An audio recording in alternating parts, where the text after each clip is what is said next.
pero malungkot ka sa loob, success pa ba yun? Success pa ba ang tawag doon? Lahat ng tao nalulungkot, let's just put it that way. Lahat ng tao nalulungkot, kahit ako nalulungkot ako. Pero hindi naman kasi ang definition ng success, hindi ka nalulungkot. Tingnan mo yung mga naunang propeta, malulungkutin din naman sila eh. Malungkot sila, madalas. Bakit? Yung mga tinuturuan nila, di nakikinig eh. Ikaw kaya magturo, tapos di nakikinig yung tinuturuan mo, matuwa ka kaya. Yung mga tinuturuan nila, di nakikinig. Pinipilit nilang pasunurin sa kalooban ng Diyos, ayaw. Yung iba sa kanila, galit pa. Pagka gano'n, malulungkot ka talaga, automatic yan, lungkot na yan, sister. Pero hindi automatic na pag may lungkot ang buhay mo, walang success. Ano ba ibig sabihin ng success? Pag alam mo tinatanggap ka ng Diyos sa kabilang buhay, paano ka ba niya tatanggapin doon sa kabilang buhay? Pag may pananampalataya ka, at saka ka pakipakinabang ka bilang tao, hindi lang sa pamilya mo, kundi para sa maraming tao. Yun. Yun ang masasabi ko sa'yo. Follow-up question ko. Alam mo, yung lungkot-lungkot na yan, maidugtong ko lang. Yung lungkot-lungkot na yan, feelings lang yan. Tanong mo muna sa sarili mo, ito bang nararamdaman ko, ano bang pakinabang nito? Kasi may mga iba sa inyo, akala nila, pag may naramdaman sila, kailangan nila sundin yung nararamdaman nila. Tanga na, bobo. Nalungkot ka, nakinig ka pa ng malulungkot na kanta, putang ina mo. Ano pakinabang yan sa'yo? Tanongin mo muna sa sarili mo, lahat ng mga bagay na ginagawa mo, tanong mo sa sarili mo, ano ba pakinabang sa akin itong pinagagawa ko? Itong nararamdaman ko, ano bang pakinabang sa akin nito? Walang pakinabang sa iyo yung lungkot, huwag mong pansinin. Kumilos ka ng kumilos, gumawa ng resulta. Ngayon, tatanong mo, paano ba matatanggal yung lungkot? Kapag nakahanap ka ng paraan para matanggal yung lungkot. So, ano ibig sabihin? Hahanapin mo yung paraan na yan para matanggal yung lungkot na yan. Hahanapin mo, saan ba nanggagaling itong lungkot na ito? Okay, yung pamilya ko, ayaw pala akong kausapin pag walang perang involved. Okay, so, hindi ko na sila kakausapin kasi tuwing na lang kakausapin ko sila, magastos eh. O ngayon, ano ngayon mangyayari? Malulungkot ka. Para hindi ka malungkot, pakipag-usap ka sa ibang tao na hindi mo kang pera. Kasi kaya ka nga pumunta dyan para makaipon eh. Hindi ka naman pumunta dyan para mamudbud ng pera sa mga kamag-anak mo. Hindi ka pumunta dyan para mamudbud ng pera para si Santa Claus. Pumunta ka dyan kasi gusto mo mapaaral yung anak mo ng maayos. Gusto mo magkaroon ng bahay. Gusto mo magkaroon ng, kung maaari, aabot pa sa sasakyan. O edi sige, magkaroon ng sasakyan. Pero hindi ka pumunta dyan para mamudmud ng pera dahil lang nalulungkot ka. Tangina, that's fucking stupidity. Namumudmud ng pera dahil lang malungkot. Putang inang yan. Napakayaman ng maraming OFW. Diretsahan lang. Dapat tatanong mo muna sa sarili mo, ano ba pakinabang pag namigay ako ng pera dito sa mga taon to? Pag ang sagot ng sarili mo, wala, huwag mong bigyan ng pera. Ganon kasimple. Mutual dapat yan. Mutual. Kung gusto mong maging mabuting tao, hindi dapat at the expense na yung mismong kinabukasan mo as an OFW makompromiso na. Kung magbibigay ka ng pera sa kahit na kanino at barya-barya lang, kung masyadong marami. Bakit? Puta, makukompromiso ka bilang buhay mo niyan. Maniwala ka sa akin, kasi ang mangyayari niyan, tinan mo, mamimigay ka ng pera sa mga tao, okay, good, clap, ang buti-buti mong tao. O tapos, pag tumanda ka, saan mo ngayon kukunin ng pera kapag may sakit ka? Pipigain mo anak mo, sabi mo, walang utang na loob pag ayaw magbigay. Ay, putang ina. Napanood ko na maraming ulit yan. Yan ang sagot ko ron. Follow-up question, go. Second question. Ano yung definition mo na mayaman na buhay ngayon versus 10 years ago? Dati, ang akala ko mayaman na buhay pag sobrang daming pera. Kung magkano yun, hindi ko alam. Basta alam ko dapat sobrang dami. Yun ang definition ko dati, mayaman na buhay. Sobrang daming pera.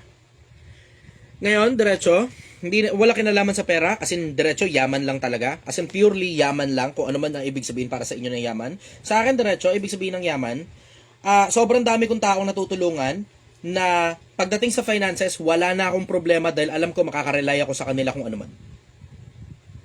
Yun. Kasi ito mo, isipin mo itong konsepto na to Okay, sige. Mayaman ka, marami kang pera.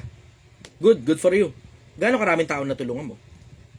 And when I say tulong, ang ibig ko sabihin, yung nabago yung buhay at naayos yung buhay nila. Hindi lalong gumulo dahil namigay ka sa kanila ng pera. Kasi may mga tao din nag-iisip, takin na yung pera binibigay nyo doon sa iba, lalo nakakagulo sa buhay nila. Hindi nakakabuti, nakakagulo. Paano nakakagulo? Tumatamad ang tao Dapat pag binibigyan nyo, dapat lalo sumisipag. Yun ang dapat nangyayari. Binigyan mo, tapos ginamit niya pang apply ng trabaho. Tapos ngayon may trabaho na siya, hindi na kailangan manghingi. Binigyan mo, tapos naghahanap buhay siya. Kung ano man yan, maliit na business, binigyan mo 5,000, puhunan para sa negosyo. Tapos nagkaroon talaga siya ng negosyo. Tapos tuloy-tuloy lang na gumagana. Tapos minsan, lugi ng konti, minsan, sakto naman, minsan nakakabayad ng kung ano man, pero at the end of the day, dapat natatapos yung pangangailangan. Pero pag buwan-buwan na lang, tulong, buwan-buwan tulong, putang ina, di na tulong yan, sustento na yan, at ginagawa lang yan para sa anak. Para sa magulang na may sakit, kung may sakit. Para sa magulang na hindi na kayang magtrabaho. Doon lang ginagawa yan. Para sa asawang nag-aalaga ng mga anak. Doon lang ginagawa yan. Pero hindi yan para sa mga kapatid ninyo na able-bodied na ang galing-galing gumawa ng bata, makikipagkantutan sila, mag-alabas ng bata sa mundo, tapos sa inyo hihingin yung pambinyag, pang-birthday, pang nap, diaper, pang gatas. Putang ina, tapos manunumbat pa pag hindi ka nagbigay. Ay, putang ina. Pagka ganyan, wag na lang din naman. Wag na. Yan ba success? Tangina, namimigay ka ng pera sa mga taong tamad? Success yan.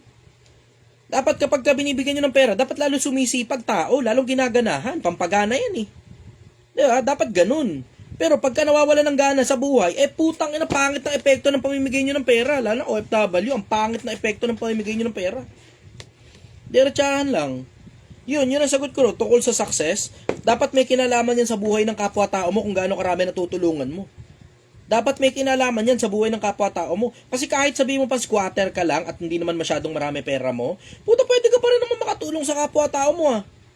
Yung kapitbahay mo na umiiyak dahil na mo problemang iniwan siya ng asawa niya, di sumaglit ka, ikaw muna sandali, pakiiwan muna sa iyo yung anak. Kung halimbawa, day off mo, dito muna sa akin yung anak mo, maghanap buhay ka muna. Di ba? Pwede naman yung kahit squatter ka eh. Tingnan mo, nakakatulong ka pa na makapaghanap buhay yung kapitbahay mo, squatter din. It doesn't just involve money alone. Yung success na yan, diretso, it doesn't just involve money alone. It involves being kind to other people. It involves faith, pananampalataya sa Diyos. It involves good works. Mabuting tao ka, pinipilit mong gumawa ng kabutihan sa kapwa-tao, hindi na importante kung may perang involved o wala. Yun ang sagot ko ron. Yun ang success para sa akin. Kasi tinan mo, isipin mo Tinan mo, sino ba ako? Wala, basurero. Tindero lang sa kanto ng sinigang. Tapos ngayon may pwestos, babalik uli sa kalsada. Pero tinan mo kung gaano karaming tao yung natulungan nang wala naman ako masyado marami nilalabas na pera. Kita mo yun? Pansin nyo yun? O tinan mo, isipin mo, kayo nga nagsama-sama rito eh. Para saan? Para sa isang basurero. Nakikinig kayo sa basurero ngayon. Does it involve money? Sometimes. Pero not all the time. Mas malakas pang humarabas ng pera yung pamilya ninyo kaysa dito sa grupo eh. Dito mag-aambagan lang naman dito kapag may nasunugan o merong, alam mo yun, namatayan, ganun, o may kung ano man nangyari, aksidente, doon lang may perang involved dito eh. At saka yan, pan-Zoom meeting. Pero other than those things, putang ina. Mas malalakas pang lumamon ng pera yung mga kamag-anak ninyo kaysa sa grupo na to. Diretsahan lang. Yun ang sagot ko ron. Follow up, go. Last question. Ano yung isang bagay na pinaniniwalaan ng mundo na hindi ka sang-ayon base sa nararanasan mo sa buhay? Ayan, tungkol din sa pamilya, hindi automatic na isang poke kayo nilalabasan, pamilya na kagad kayo. Nalilito yung iba eh, tanga na tinuturing na pamilya yung basura ng lipunan. Pagka basura, tinatapon yan. Hindi yan tinuturing na pamilya. Umarte muna silang pamilya, makaalala muna ng walang kailangan sa mahabang panahon bago nyo ituring na pamilya. Kasi diretso, ang majority sa inyo, lalo na sa nasa loob ng grupo ko sa Project 1M, kapaki-pakinabang ng mga tao. At marami sa inyo, pinaglalalamon lalo yung mga bago, marami sa inyo, pinaglalalamon lang kayo ng mga kamag-anak nyo, walang pakinabang sa lipunan eh. Tatanong mo, ba't kaya mahirap ako? Kasi, tignan mo lahat ng nakapaligid sa'yo. Mukhang pera, sihingi. May bigay ba? Wala. May sumbat pa ka mo. Yan, isa sa mga pinakamalalaking bagay na kinatatanga talaga ng Pilipino pero lahat sila pinaniniwalaan na pag-iisa kayo ng poking nilabasan, pamilya kayo. Sobrang tanga ng mga Pilipino pagdating dyan sa ganyang anggulo. Alam mo, turns out, hindi pala Pilipino lang kasi nakakakita ko ng meme sa ibang bansa, ganyan din yung sinasabi. Ganyan din. na hindi automatic na kapag kakadugo mo, kapamilya na kagad. May mga nakikita ako dumadaan sa newsfeed ko, may mga memes na ganyan eh. Yan ang sagot ko ron. Follow-up question ko. Yan lang po, salamat. Okay. Russell, go.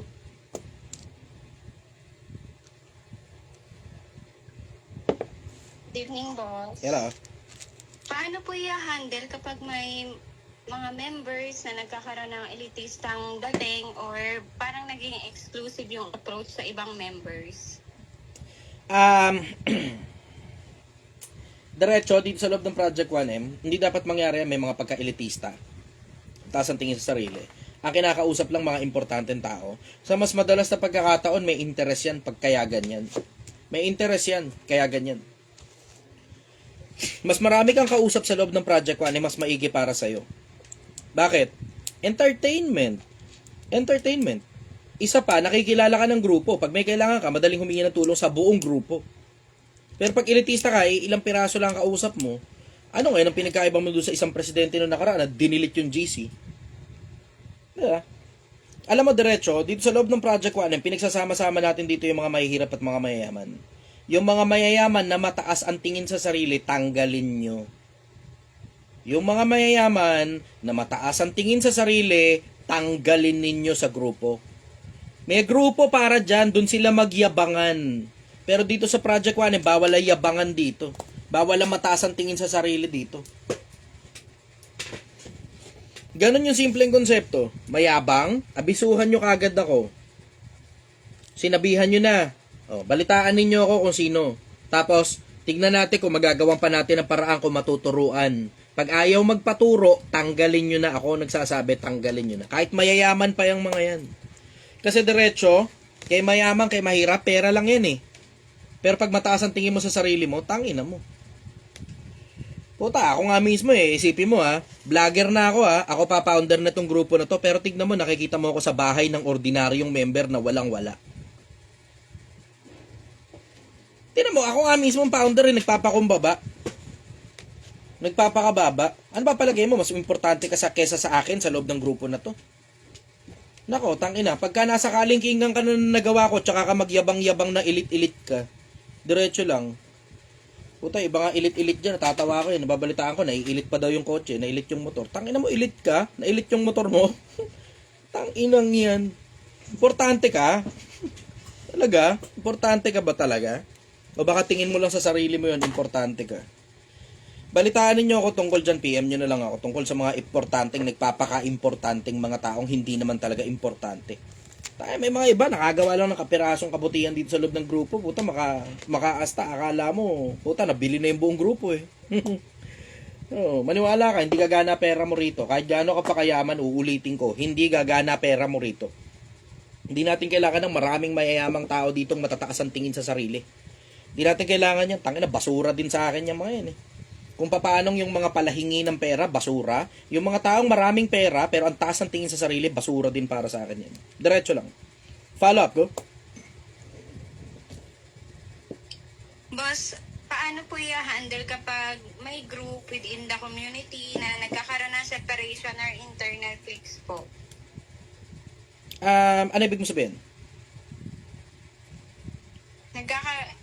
Yung sa isang community, parang merong gumawa ng sariling grupo nila, tapos, ayun, sinaseparate po nila yung sarili nila sa community kung saan po sila nabibilang. Divide and conquer. Yun ang sikreto dyan, divide and conquer.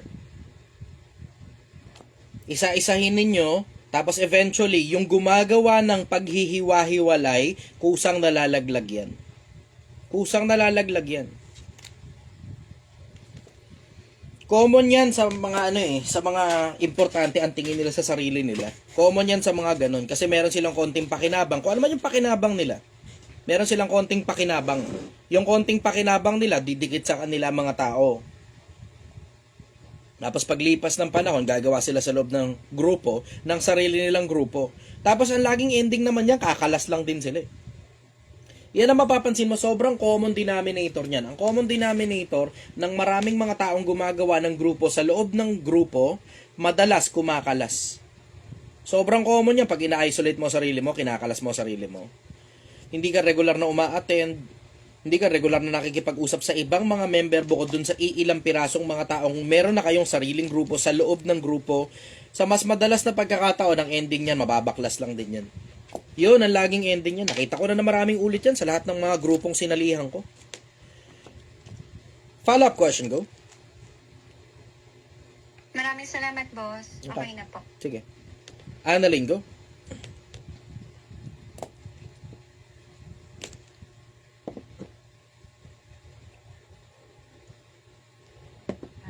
Brother. Ang tanong ko lang po, ano po yung quality ng isang tao na yung sitwasyon na yung isang tao gusto nilang ayaw nila pero pag ikaw yung kausap niya gusto pa niya lagi kanyang inuutusan or yung mataas na tao po yung parang kahit hindi ka nagpapapansin parang ikaw yung lagi niyang napapansin na tinatawag, ganun po. E di maging maligaya ka, ibig sabihin nun, importante ka kung boss mo yan. Importante ka sa maging maligaya ka. Kasi ibig sabihin yan, importante ka dun sa boss mo kung ikaw yung laging tinatawag.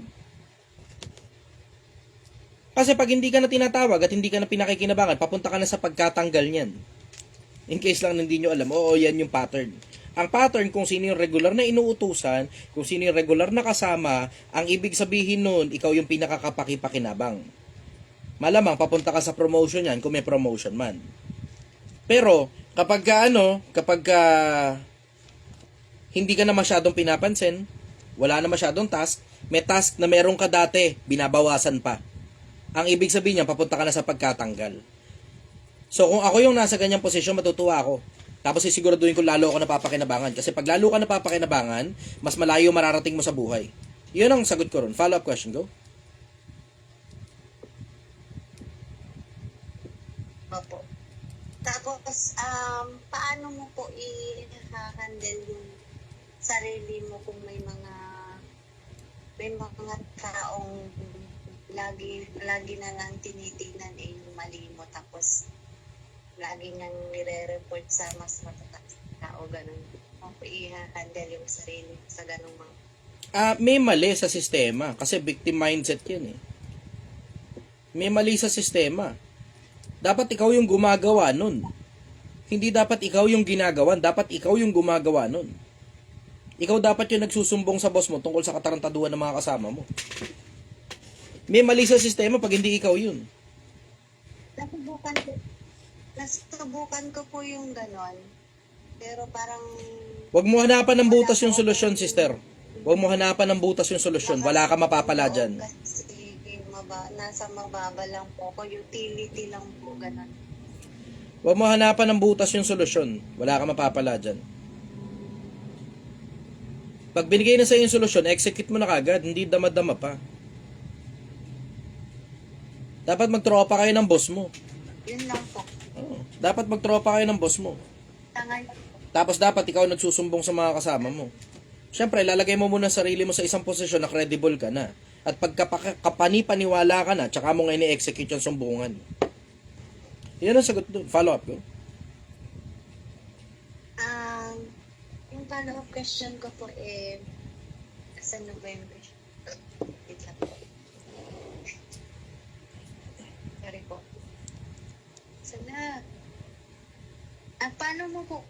paano mo po ilalagay yung sarili mo sa taong kahit gaano mo iangat yung sarili niya lalo na kung ikaw yung sabi mo na ng asawa or kapitbahay kahit gaano mo siya tinutulungan niya lalo ka niya nang binababa pero pag alam na niyang hindi mo tinutulungan parang ikaw pa yung napapasama ka. One way or the other, talo ka eh. Damn if you do, damn if you don't. So, alam mo na, kalas ka na sa mga ganyan tao. Hindi yan yung mga itinuturing na pamilya. Yan yung mga itinuturing na basura. Kasi, pag tinutulungan mo, binababa ka. Tapos, pag hindi mo tinutulungan, lalo kang binababa. Alam mo na, damn if you do, damn if you don't. Huwag mong tutulungan yung mga ganyang klase ng tao. Basura yan. Yung ganyang klase ng mga tao, diretso, kinakat yan. Pinuputol yan. Ang tanong ko sa'yo, bakit ka kasi nakikipag-usap sa ganyang klase ng mga tao? Iba-ibang klase ang tao.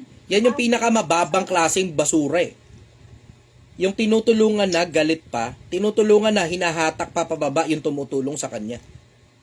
Pinakamababang klase ng basura yan eh. Diretso. Kasi tinutulungan mo na, hinahatak ka pa pababa. Sasalita pa ng hindi maganda. Parang kala mo inaapit, tinutulungan mo na nga eh. Yung mga ganyan, pinuputol yan. Ba't nagtsatsaga ka sa ganyang klaseng tao? Anong klaseng katangahan yan? Yun nga po yung medyo, dahil po sa nakikinig ako sa'yo, medyo confident na rin po ako na maging matigas or matatag. Kahit hindi ka nila kinakausap, kahit ayaw nila sa iyo, parang marami namang libro na papasahin, marami namang dapat mong gawin, pagkaabalahan para hindi mo na sila napapansin. Ganun. Dahil po sa'yo kasi doon po ako naging confident sa sarili ko na meron pala akong talaga sa ibang tao na hindi lang yung mga tao na nasa paligid ko. Yun po yung natutunan ko sa within 2 months. Good job. Thank you po.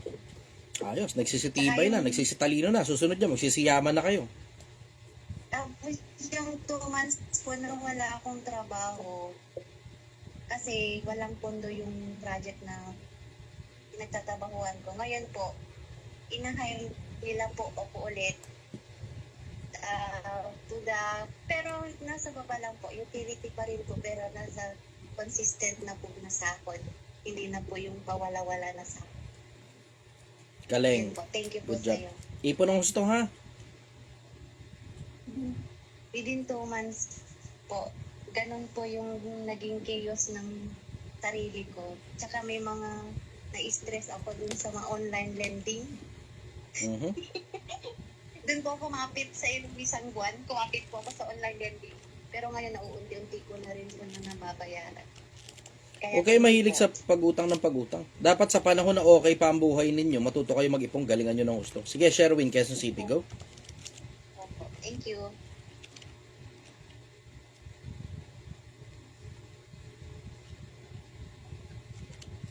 Brother, good evening. Yala. Ayan po. Yung tanong ko po about sa tindahan po namin, sa sisig store namin. Ganito po kasi yung senaryo. May mga katabing tindahan kami na every time dumadaan kami doon, nagpaparinig sila or nang insultog po sila ganon. Parang last time po, dumaan kami, ang sabi nila, anong ginagawa dito ng mga pangit. Pero kung titig naman po natin yung tsura namin tsaka yung tsura nila, mas maganda at gwapo naman kami sa kanila. Tapos po, iba-iba pa, mga iba-iba pa pang insulto. Kasi po sila, parang mga 3 years above na sila doon sa store, sa hilera namin. Kami bagong dating lang kami, 2 months pa lang. Pero may mga vloggers na pumunta po, yung mga 3 na sila. Hindi ko alam if inggit lang ba sila or natatapakan namin yung Inggit yan, brother. Inggit yan. inggit. Lalo nyo pang asaril. Lalo nyo pang Oo nga po inggitin. Lalo na Hindi nyo na kailangan kilusan yan, diretso. Hindi nyo rin kailangan pakinggan pa yan. Hindi nyo na kailangan kilusan, hindi nyo na kailangan pakinggan pa. Hindi nyo alam kung ano sinasabi ng mga dating mga kasama ko ron sa katabing tindahan ng Project 1M. Wala na akong pakialam doon, diretso. Hindi ko problema yun. Kung ano man ang sabihin ninyo, simple lang yung konsepto. Basta kami magtatrabaho lang kami rito. Alam niyo, Pilipinas, matuto kayo. When you have built something na alam ninyo na nakakakuha ng atensyon ng mga tao, may mga maghahatak sa'yo pababa. Dapat matibay ka. Dapat matibay ka. Kasi everyone will want a piece of that something that you have. Lahat sila pipiliting kumuha nung kung ano man yung meron sa'yo. Kung hindi nila makukuha, hahatakin ka pababa. Dapat matibay ka. Hindi lang ang tibay ng isip, hindi lang ang tibay ng dibdib, pati tibay ng bulsa. Kasi darating ang punto, magdidimandahan kayo niyan. Darating ang punto, magdidimandahan kayo niyan. You just have to make sure na ready ka dun sa ganun. You have to be ready for war. Lalo na pagka negosyante, tangina, pag malakas sa negosyo mo, talagang tatargeting ka talaga ng mga katabi mo. Tatargeting ka talaga ng mga katabi mo. You have to be ready for war. Ganun kasimple ang konsepto. Kaya paulit-ulit ko sinasabi rin sa mga tao ko di ba? Pag may ginawa sa inyo hindi maganda, labat yung cellphone nyo, tutukan nyo ng camera. Lalabas natin sa internet yung kagaspangan na ugali ng mga putang inang yan. Ganun kasimple. O, tinan mo, tinigilan kami. Tinigilan kami. Yung iba, nakikisama na rin sa amin. Puta, ako pa kakakalain mo, puta, mali ka ng binabangga. Diretsala, mali ka ng binabangga. Dapat paunawa mo sa kanila, mali sila ng binabangga. Dapat maintindihan niya ng mga kakompetensya mo kana pagkababanggain ka nila, mauubos sila. Ganong kasimple konsepto. You have to be ready for war kapag ka negosyante ka, brother.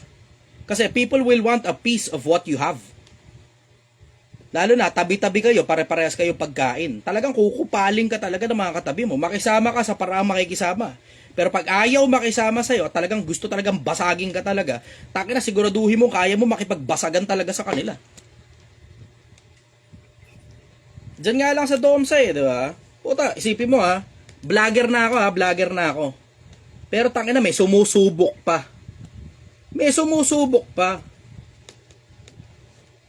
Sa akin, simple lang naman di ba? Hindi ko gustong malugi kayo. Gusto ko lahat tayo pare-parehas kumita. Pero pagka ganito panahunan, tas wala kayong ibang ginagawa kundi ngumiti, tapos anong atin? Yun ang sales strategy ninyo. Anong atin? Yun na yun, anong atin? Taka na, matatalo talaga kayo ng mga may salesman. At ako, hindi naman ako madamot. Willing ako magturo sa kahit na sino. Pero lalabanan mo ko. Lalabanan talaga kita pabalik. Hindi ka mananalo sa akin kahit ano pa gawin mo.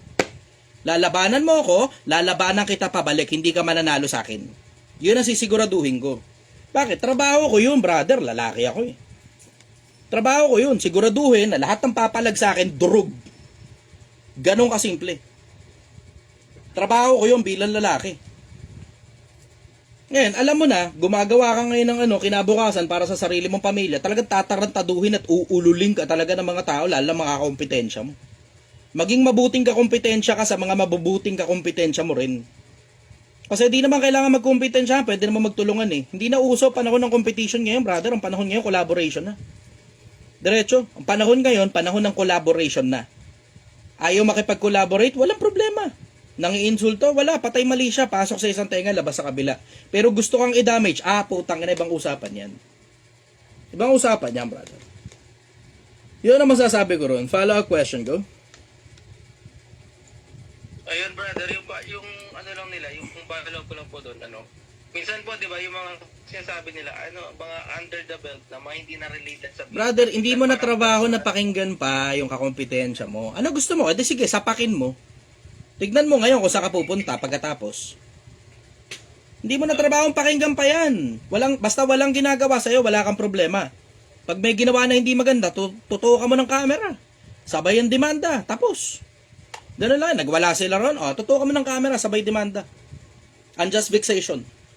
Tinan mo, kulong yan. Mga 2 buwan, ganun.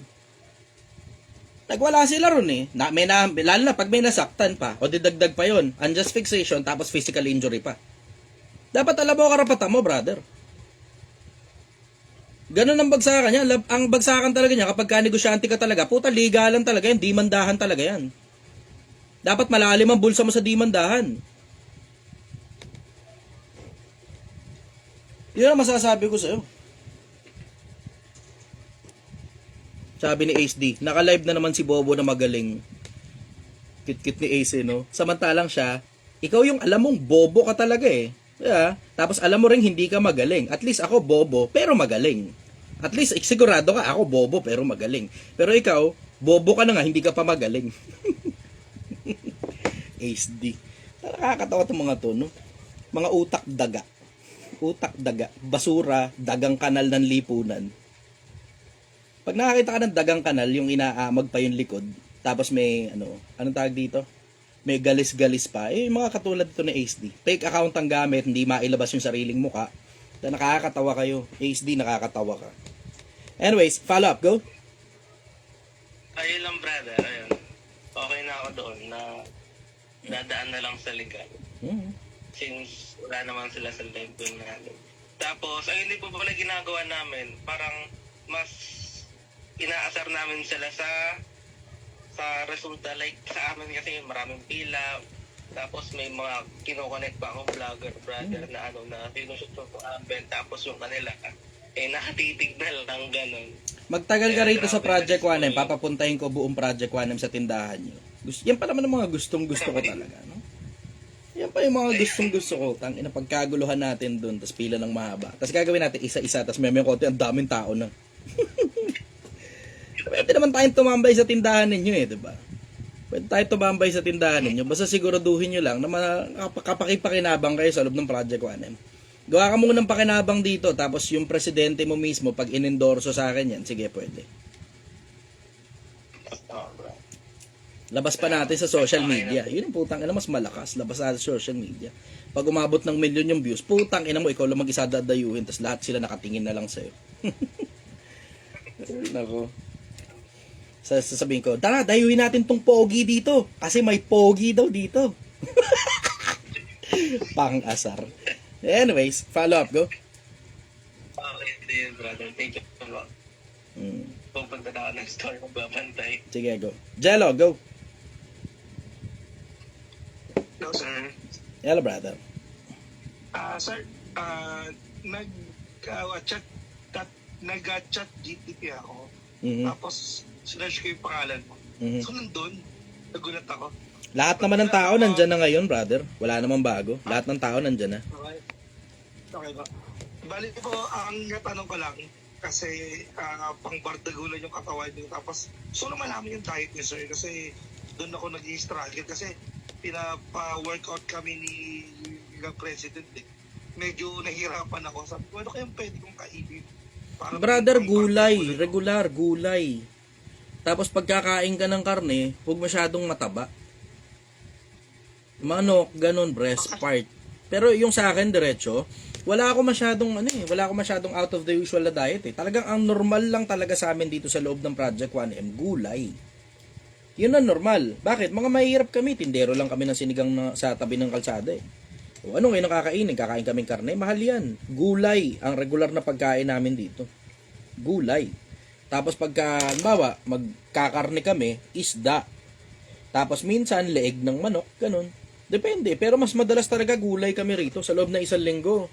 Siguro, I will say, hindi nga kami diretso nagkakarne. Hindi eh. Kasi sahog-sahog lang talaga yung karne. Sahog lang. Yun lang. Isda, madalas. Tapos sardinas, ganun. Tapos puro gulay. Tapos yung sahog, kung magkakarne man, laging leeg lang ng manok. Kung ano yung mura lang na malakas makapagpalakas ng katawan na hindi ka magiging sakitin. Yun. Follow up, go. Ganun lang pala. Oo. Gulay talaga, brother. Kung gusto mo tumibay ang katawan mo, gulay ka talaga. Kaya tinan mo, papansin mo, lahat naman tayo nagkakasakit eh. Siguro baka kayo rin, meron din kayo parang ubo-ubo, ganun. Kasi ito ngayong panahon, nagta-transition na papunta sa, malapit na magtag-ulan eh. O edi alam mo na, syempre, maya may mga magkakaubo, magkakasipon, nilalagnat. Pero ako kahit nilalagnat ako, hindi ako parang lulugo-lugo na talagang kawawang-kawawa. Hindi. Hindi ako nagaganon. Kasi malalakas talaga mga katawan namin dito. As in, tinetesting lang talaga siguro ng bakterya yung katawan namin. Ganon. Pero yung sasabihin mo parang lulugo-lugo, naku, hindi tumatagal ang lagnat namin dito. Lahat kami, paminsan-minsan nagkakaubo. Lahat kami, paminsan-minsan nagkakalagnat. Paminsan-minsan. Pero sobrang bihira nun. Tapos sa sobrang bihira pa nun, bihira tumatagal ng 2 araw. Max na 1 araw, mahigit. Follow up, go. Salamat po. Okay. Jane, go.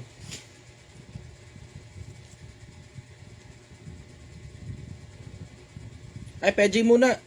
Dito pala si Peggy. Hello po. Tayo mo na. Sige po. Okay. Hindi na daw. Kumakain siya eh. Jane, go. Bali yung question ka lang po is, since na pag-usapan yung characteristic ng mga tao, then there's someone na naalala ko. So, ano pong masasabi niyo po doon sa tao na tinulungan mo at in-encourage mo siya na may kakayanan siya na tumakbo bilang isang secretary sa barangay namin, and then sinuportahan ko po siya. And then, nung nanalo po siya, nagkaroon po siya ng position as secretary. Tapos, after po noon, parang may nagbago po kasi. So, hindi na po kasi siya katulad nung dati na nakakaalala. Ano pong masasabi niyo sa ganun? Ingrato. Ang mga ingrato, hindi na nakakaulit yan. Pag ingrato, hindi na nakakaulit. Ganon yun. Pagka ingrato, hindi na nakakaulit. Ganon kasimple yun. Bawa, politiko, tinulungan mo mahalal sa posisyon. Tapos, finances pa yan. Nagbigay kang pera. Ganon. Tapos, alam mo yung, kung meron man kayong napag-usapan na pabor, ito common ito sa politiko. Ang politiko, in general, dapat marunong ng konsepto ng utang na loob. Yun nga rin yung dahilan kung bakit ang mga politiko dapat matuto ring mamili kung kanino lang sila magkakaroon ng utang na loob. Bakit? Kasi kadalasan pagka politiko, ang ibig sabihin ng utang na loob, pabor. Yun madalas ang ibig sabihin yan. Sa pagkakilala ko sa'yo, hindi ka naman masyadong madalas manghingi ng pabor eh. Teka lang, naputol yung ano natin. Zoom meeting.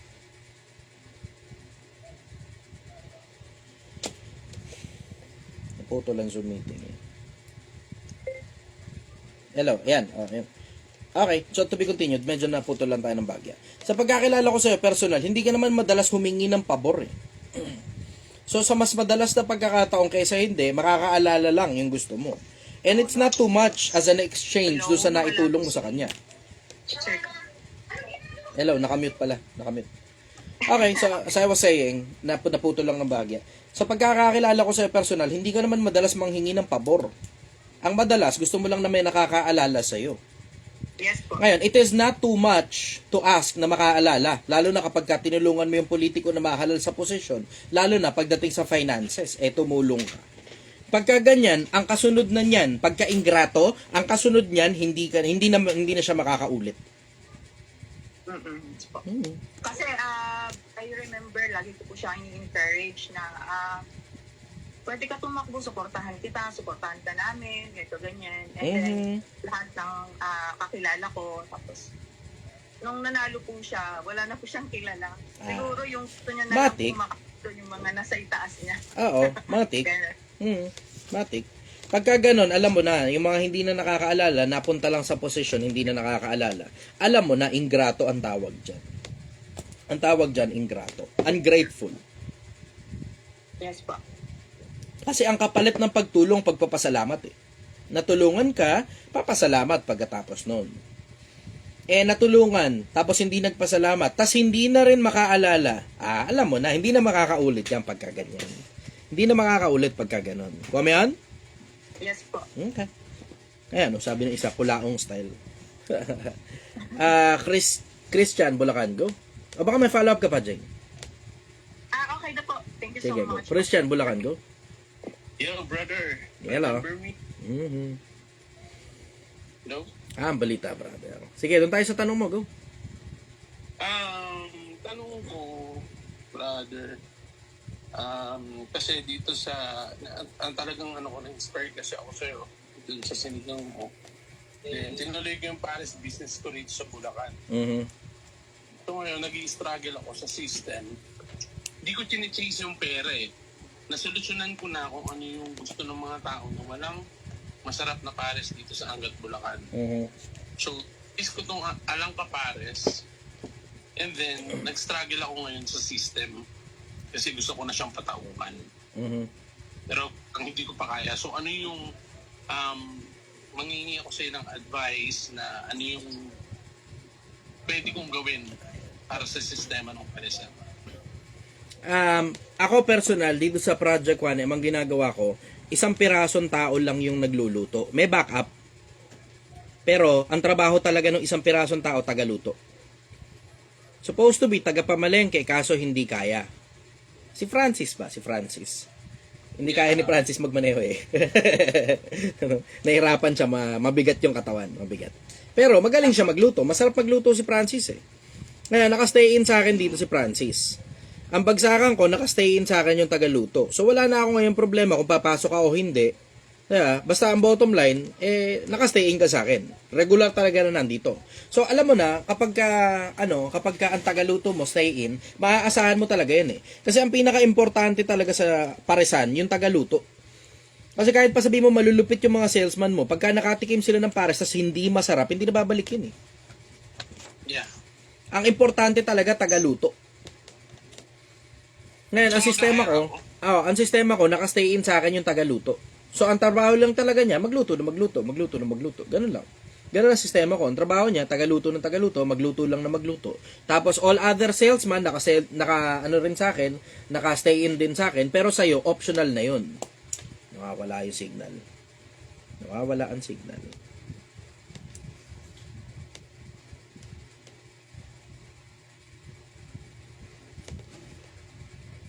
Hello, brother. Ayun, as I was saying, naputol lang tayo ng bahagya. Naririnig ba ako?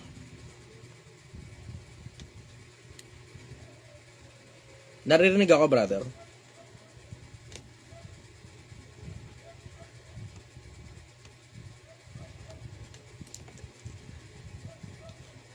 Hello.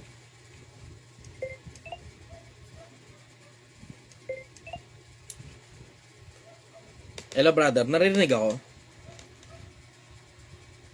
Naglolo ko ang signal.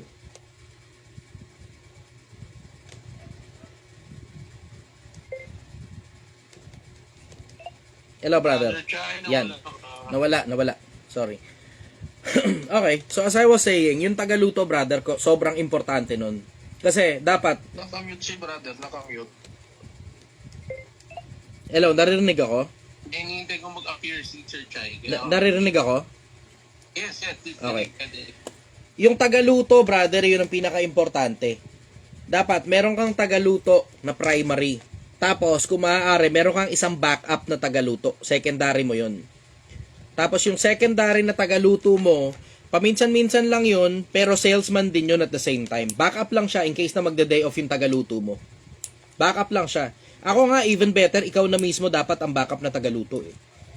Kasi pag halimbawa, nawawala si Francis dito, meron akong backup na tagaluto. Pero ako naghahawak ng buong sistema. So, ibig sabihin, kahit sino pa sa kanila yung mawala, kahit sino sa kanila yung mag-resign, kabisado ko yung buong pagpapatakbo sa buong sinigangan. Wala nga yung problema. Kahit sino pa mag-resign. May isang pagkakataon na ganun. Nangyari sa akin yan, December. Hindi itong nakaraan, yung prior pa.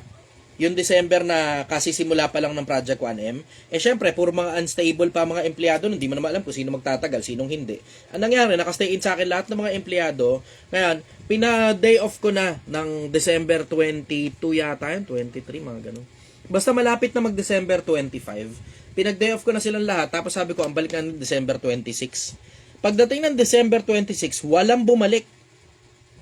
Walang bumalik, as in zero. Lahat, sabik na sabik mag-day off eh. Ngayon ang ginawa nila, in-stretch nila eh. Nagbigay pa ako ng, bonus.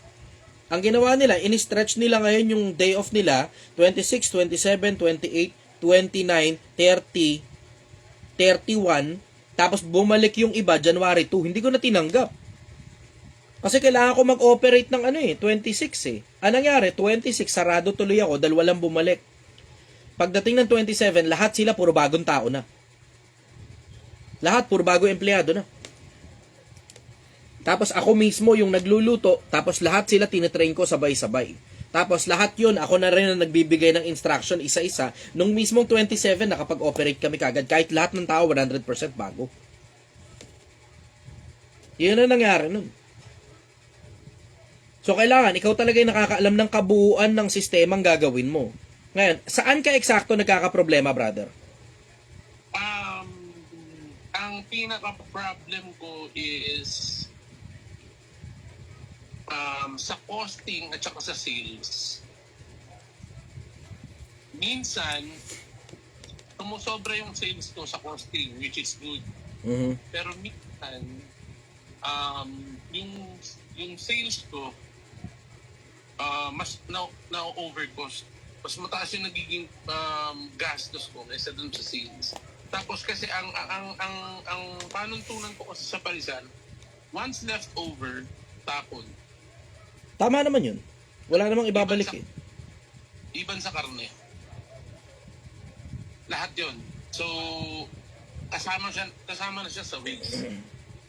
Tama naman yun. Sa advice mo na cook, ako yung cook dahil afraid ako na i-share yung recipe ko, may bago. So yun, ako yung cook, wala akong problema sa cook dahil takot akong i-share yung recipe ko. Which is, nagawa ko siya matagal ng taon. Ang kailangan mo dyan, brother, experience. Yun talaga yun. Experience talaga. So, okay costing, pero hindi ka pa naman matagal eh. So, ang ibig sabihin yan, hindi mo ngayon alam kung ilan yung mga tao na kailangan mong bumili ng pares mo para makuha mo yung ROI mo plus may tubo pa. Hindi ka pa matagal eh.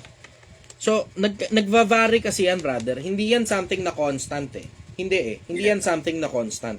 Nagva-vary yan due to multiple factors. Siyempre, isa sa mga factors to consider, yung presyo ng mga materialis mo, raw mats mo, galing sa palengke, taas-baba presyo niyan eh. Tapos, isasama mo na rin yung kung gaano karami ang customer on a particular day. Dapat, meron ka na talagang product controller kung tawagan nila. Product controller, PC. Hindi yan pwedeng luto ng luto. Tapos yung araw na yun, matumal na araw naman. Tapos, hindi naman pwede na yung tagabili mo, purchaser mo, yung purchasing team mo, isang pirasong tao lang na namamalengke, hindi naman pa pwedeng sumobra yung pamalengke niya dun sa araw na alam mong matumal. Ito rin ang bad trip. Yung kulang yung pinamili niya dun sa araw na malakas. Nangyayari din yan every now and then. So, kailangan talaga, kabisado nyo na ang mga araw. Ang pinaka-common, ito. Lalo sa mundo ng pagkain, pagdating sa paresan, maliban na lang, nakalagay kayo sa tabi ng eskwelahan, tabi ng ospital, tabi ng kung ano man na, alam mo yung, merong regular na season. Pero ang common talaga, pagtungtong ng March, April, May, yan yung 3 buwan para pumaldo ka. Kasi pag tumungtong ng June at wala sa malapit sa eskwelahan yung paresan mo, durug ka talaga sa merkado. Wala nang customer pag tungtong ng June. Pagdating sa pagkain, wala nang customer pag tungtong ng June. So yan ang kailangan mo ngayong paghandaan. Dapat ngayon pa lang bumomba ka talaga ng husto. Pogi! End ko muna live dito ha, kasi naglolo ko yung internet.